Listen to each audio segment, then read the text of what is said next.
Hiruk-pikuk perayaan Natal dan Tahun Baru 2023 tak menghentikan tekad pasukan DPR untuk menghancurkan pasukan Ukraina. Rekamannya ramai beredar di media sosial Telegram pada Senin 2 Januari 2023. Di area Zerchik, sekelompok angkatan bersenjata Rusia melancarkan aksinya dalam menyerang pasukan Zelensky. Menariknya, sejumlah tentara Rusia berpindah ke posisi tembak dengan menggunakan topi ala Santa Claus. Setelah tiba, pasukan Rusia langsung menembaki kaum nasionalis dengan menggunakan ATGM. Serangan yang disebut-sebut pasukan Rusia sebagai serangan akhir tahun tersebut memporak-porandakan benteng pertahanan angkatan bersenjata Ukraina.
Rusia melaporkan 355 pesawat Ukraina, 199 helikopter, 2.779 kendaraan udara tak berawak, 399 sistem rudal anti pesawat dieliminir sejak awal operasi khusus.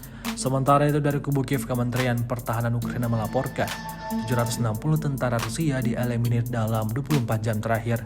Total 106.720 prajurit Federasi Rusia meninggal sejak awal konflik hingga hari ke-313.